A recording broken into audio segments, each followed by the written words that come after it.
Spring 2024 के anime already release होना start हो चुके हैं और रिलीज होने वाले बहुत सारे एनिमे से एक स्पेशल एनिमे है जो कि हर एक आदमी को देखना चाहिए, जो कि है काइजू नंबर 8। काइजू नंबर 8 का पहला एपिसोड रिसेंटली ही रिलीज हुआ था। ये एनिमे काइजू नंबर 8 नाम के एक बेस्ट सेलिंग मांगा से अडेप्ट किया गया है। सो इसका पहला एपिसोड रिलीज होने से पहले ही ये एनिमे बहुत हाइप में था, क्योंकि सारे काइजू नंबर 8 के मांगा रीडर्स के इस एनिमे से हाई एक्सपेक्टेशंस है। सबटाइटल्ड एपिसोड के साथ ही साथ ये एनिमे इंग्लिश डब्ड एपिसोड भी रिलीज कर रहा है। लेकिन क्या काइजू नंबर 8 एनिमे उसके फैंस के एक्सपेक्टेशंस को पूरा कर सकता है? और ये एपिसोड देख के ऐसा लग रहा है कि इस एनिमे से हम हाई होप्स रख सकते हैं। सब एनिमे के पहले एपिसोड में सबसे इम्पोर्टेंट चीज होती है वो है उसका हुक यानी कि पहले एपिसोड की कुछ ऐसी चीज जो कि व्यूवर्स को पूरी सीरीज देखने में मजबूर कर दे, जो कि बहुत सारे एनिमे मिस कर देते हैं, बट नॉट काइजू नंबर 8। पहले ही 5 मिनट के अंदर ही अंदर हमें काइजू भी दिख जाता है जो कि योकोहामा सिटी पे अटैक कर रहा होता है, जिसके वजह से हमें काइजूस की पावर पहले ही 5 मिनट में समझ में आ जाती है और वो क्या करने के केपेबल है वो भी हमें पता लग जाता है। नेक्स्ट ही सीन में हमें बहुत सारे सपोर्टिंग कैरेक्टर्स के इंट्रोडक्शंस हो जाते हैं, जिसमें से एक होता है मीना आशिरो,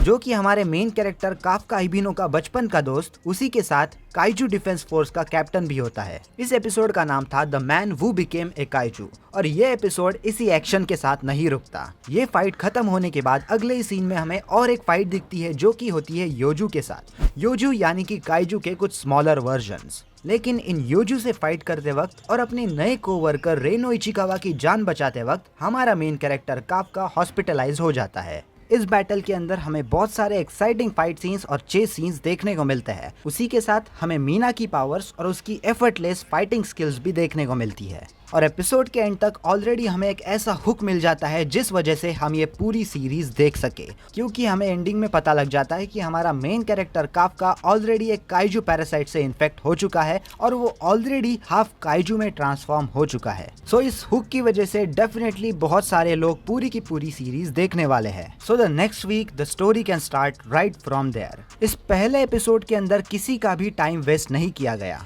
और बहुत सारे एक्शन सीन्स और उसी के साथ छोटे छोटे बैक स्टोरी और कैरेक्टर डेवलपमेंट के सीन्स होने के वजह से इस सीरीज ने ऑडियंस को तुरंत ही हुक करके पूरी सीरीज देखने को मजबूर कर दिया है, जो कि बाकी एनिमेज ने भी सीखना चाहिए। One of the best part of Kaiju number 8 so far has been the characterization. ये पहला एपिसोड देखने के बाद हर एक व्यूअर अंदर से ही अपने मेन कैरेक्टर काफका को चीयर अप करने लगता है। उसको खुद से काइजू डिफेंस फोर्स ज्वाइन करनी होती है, लेकिन कुछ रीजंस की वजह से वो टेस्ट पास नहीं हो पाता और उस वजह से उसको जॉब लगती है काइजू क्लीन अप क्रू में, जहां पर फाइट होने के बाद जो काइजूस की डेड बॉडी होती है वो साफ करने का उसका काम होता है। And because of it he is not really satisfied with his life. लेकिन ये सब चीज होने के बाद भी काफका बहुत ब्रेव दिखाया जाता है, क्योंकि एपिसोड के स्टार्टिंग में ही हमें दिख जाता है कि वो अपने कोवर्कर की जान बचाने के लिए खुद की जान खतरे में डालता है। रेनो इचिकावा यानी कि काफका ने जिसकी जान बचाई थी उसकी भी कैरेक्टर डेवलपमेंट अच्छी तरह से दिखाई जाती है, that too in just 1 episode.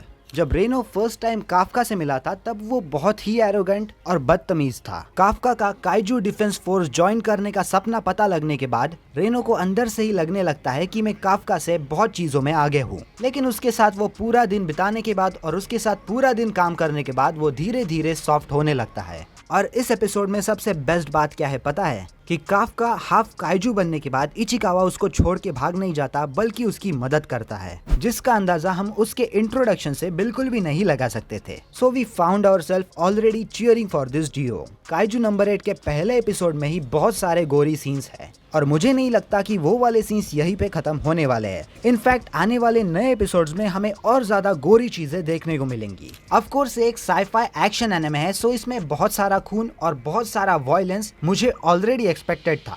और अगर इसी स्पीड में, इसी क्वालिटी में ये सीजन आगे बढ़ता रहा तो शायद ही ये एनिमे स्प्रिंग 2024 का बेस्ट एनिमे हो सकता है। ओवरऑल मैं काइजू नंबर 8 के पहले एपिसोड से बहुत ज्यादा इंप्रेस हो गया and it did live up to the hype that was built for it. किसी भी एनिमे का पहला एपिसोड अच्छा बनाने के लिए उसको 3 चीजों की जरूरत होती है। पहला तो है अच्छा एनिमेशन, दूसरा है फनी और इंटरेस्टिंग कैरेक्टर्स और तीसरी चीज है फास्ट पेसिंग। और तीनों की तीनों चीजें हमें इस एपिसोड के अंदर दिख जाती है। मुझे ये एनिमे किसी भी एंगल से बोरिंग नहीं लगा। उन्होंने पहले ही एपिसोड में ज्यादा बैक स्टोरी या फिर अननेसेसरी डिटेल्स डाल के किसी का भी टाइम वेस्ट नहीं किया है। So make sure to watch Kaiju number 8 episode 1 as soon as you can. अगर आपको ये वीडियो पसंद आया होगा तो लाइक करना मत भूलना और कमेंट सेक्शन में लिख के बताना कि आपको काइजू नंबर 8 का पहला एपिसोड कैसा लगा। और बस आज की वीडियो के लिए इतना ही। Like this video and subscribe to my YouTube channel for more videos related to anime and manga like this. और बस मिलते हैं अगली वीडियो में। सायोनारा।